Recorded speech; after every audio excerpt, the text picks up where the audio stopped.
Hey guys, so it's a beautiful evening.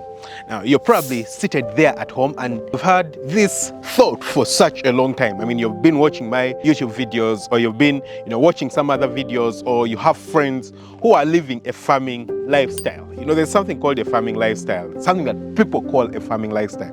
I personally don't believe that there's anything like that. In the end, for me, it's all business. But for you want to do it on a farm, yeah? So you want to sit down at a particular time later on in the future on a Wednesday evening. For me right now, for example, it's a Tuesday evening. On a Tuesday evening, at 4-5 p.m., you're not seated in traffic, driving from your workplace. You want to be at your farm, probably seated down making a video like this, trying to inspire other people or trying to teach someone, or maybe moving around in gumboots and, just seeing what's happening on the farm. So ideally, you're considering quitting that job of yours. Most probably it's stressing you, or it's not fulfilling enough, or you feel like you have way more potential, yeah?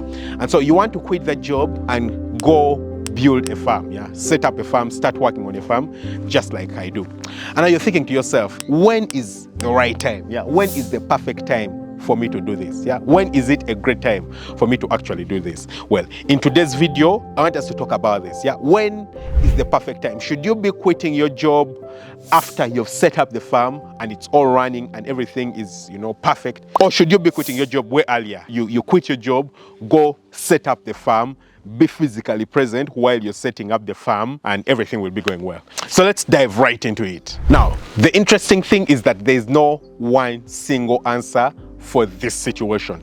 It 100% depends on the circumstances that you're in. That's number one. But number two, on how much you believe in yourself and how much you believe in the team that you're going to be working with, the team that you're going to utilize, to set up and run the farm. Yeah.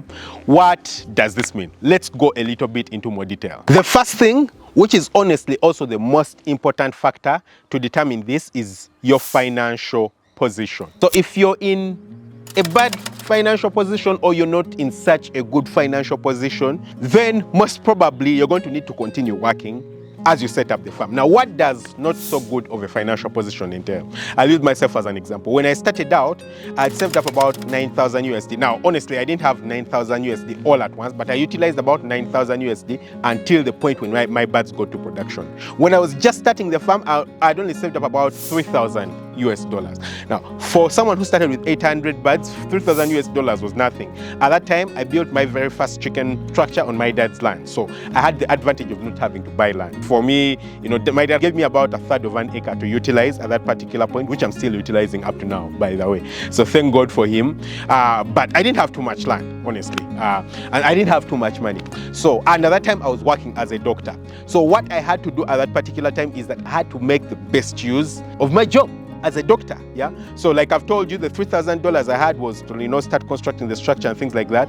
And the other $6,000, which is what I put into the business until the birds got to production, was money that I got from my job. Now, if I didn't have the job, then it would have been such a terrible and sorry state for me, yeah?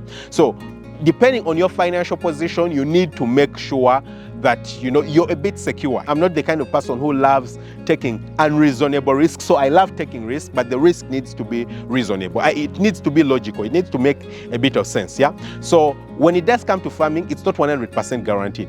What I'm trying to say is that if in terms of money, if you want to quit your job and then come and set up the farm, you need to make sure that you've saved enough money that you can start the farm 3 times. So if, for example, for me, it was $9,000, if I were to quit my job earlier and then come and set up the farm, what I would have considered comfortable at that point would have been for me to have 27,000 US dollars ready, in addition to my living expenses. Yeah, for me, because that's 9,000 US dollars that I put into the farm. But of course I was living. I had to, live, eat food, sleep, and all that kind of stuff. And all that was also money that I was getting from my job. Yeah. Now, if you can get that money and have it, so if it's 27,000 US dollars for me at that point, maybe if I had 35,000 US dollars, maybe I would have been comfortable enough, because then I would know that I have enough money to utilize, for the rest of the things, food and all those things, in addition to the 27,000 that I'm going to be utilizing to set up the farm. Yeah. So set up the farm 3 times over, just to minimize the risk, because the farm could fail. That is the honest truth. It could fail. I mean, about 85% of all small businesses fail within their first 5 years. That's a proven stat. Yeah. So you want to make sure that you're in a position where, in in case the farm fails, you can do it all over again. So if you're not, that financially comfortable, then I would say, continue doing your job, and then you can always do it later. If you're comfortable, then well and good. But also you might be in a position where you're not really comfortable, but again, you can't start the farm in a different place. I'll give you an example. I know a lot of people who leave their countries to go and work abroad, and a lot of them are, doing jobs where they're not paying them like too much money, but it's certainly better than what they were earning at home. Maybe they are being paid, let's say, $600, yeah?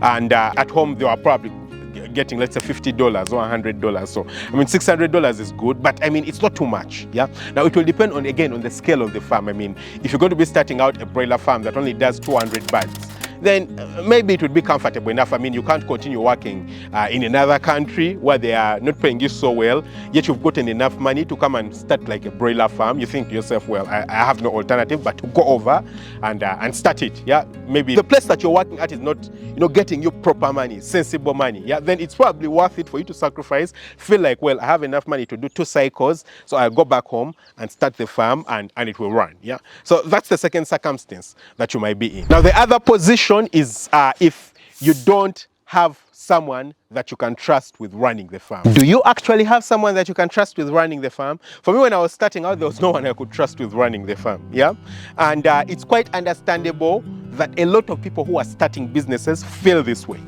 When you're starting a business, just like it is when you're starting very many other things, you feel like you have to physically be present for you to run the systems and everything that's involved in running the farm, because honestly, you don't know too much about it. You're naive. You don't totally understand what it feels like to run a farm. And by the way, if that's you, by the way, and you're completely naive about starting a poultry farm, but you want to start and build a profitable poultry farm, one that makes you anything between 5K to 15K a month, I've actually made a beautiful exclusive class. It has a lot of details about how to start and build a profitable poultry farm that makes you anything between $5,000 to $15,000. It's completely free. You can check it out. I'll leave a link to that class in the description of that video, so you can go and check it out. You're going to get a lot of details. It's going to position you very well for you to understand. It doesn't matter whether you've gotten information about starting and running farms or not, whether you've had prior experience or not. If that is you, I'll leave a link to that video in the description of this video, so just go and click it. You can go and check it out completely free, and then you can get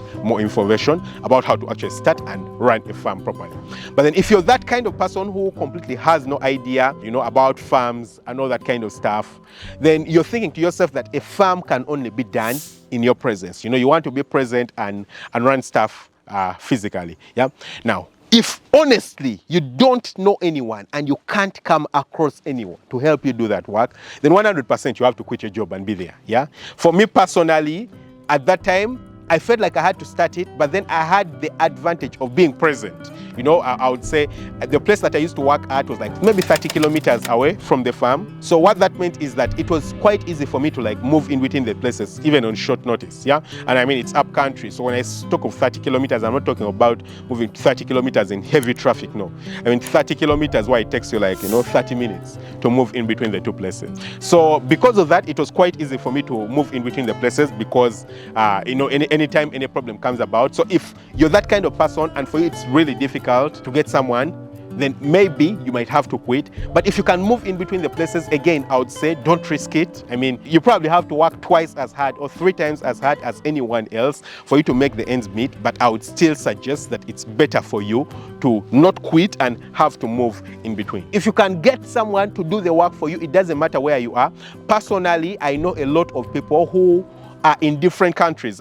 With the Farm Up Academy, for example, I know and I have a lot of people in the Farm Up Academy who are actually running farms far away from where they live. A lot of them are in Europe, in North America, in Australia, in all these places. Yeah, and they personally can't be physically to be present, but they have helped start the farm, and the farm is starting and it has run very well.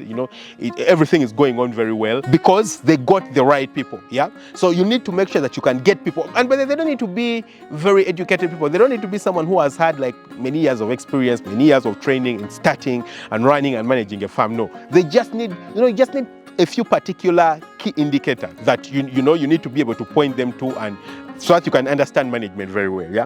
So if people like Elon Musk, people like Jeff Bezos, people who have very many businesses. If these people had to be physically present for their businesses to run, then, I mean, they would be broke, yeah, because they wouldn't own all these businesses. But, I mean, you have to be able to understand delegation. And this is something that you get to understand and grasp as you get older, as you get more experience when it does come to business, yeah. You get to grasp and understand these things. So I personally do believe that it's possible for you to set up a farm and actually run it in your absentia. Of course, during the setup process, you might have to be present, so probably you can take, leave from work, maybe 1 month, 2 weeks or something like that from work, be physically present to, help set up the farm and all this kind of stuff. I mean, a lot of the stuff you can even do in your absentia, like the construction and things like that. Most probably you are not present when you are constructing your own personal house. So you can get like a proper builder who follows instructions and, they understand how to properly build a chicken house. You give them directions and all that kind of stuff. You can have them set it up when you're absent, be around at the beginning of the setting up the farm and all this kind of stuff. And then later on, you can move away. So I'm the kind of person who believes 100% in your ability or inability of people to actually do stuff in your absentia, and I personally love that. Now, once you do that, later on, after you've set up everything and you're away from the farm, from the business, you can first of all supervise the farm and the business from far away. And then once it sets up and it's running itself physically and, it's making money and all this kind of stuff, then you can quit. You can quit and then get back, be able to sit down on a chair like me on Tuesday evening, sit, look in the camera, talk to a video, or just move around, pick some fruits from your trees. I mean, just enjoy the farm life, yeah? But I'm personally a proponent of reducing the risk, and that means continuing to work while setting up the farm, unless you can't help it. Unless you don't have an alternative and you can't help, I'm a proponent of, doing it while you're still working. Now, I believe you've enjoyed the video, and in case you do have any questions or anything like that, leave them in the comment section below. I'll check them out. Don't forget to hit the subscribe button, smash the notification bell. Catch you very soon with another video. Lots of love. Bye-bye.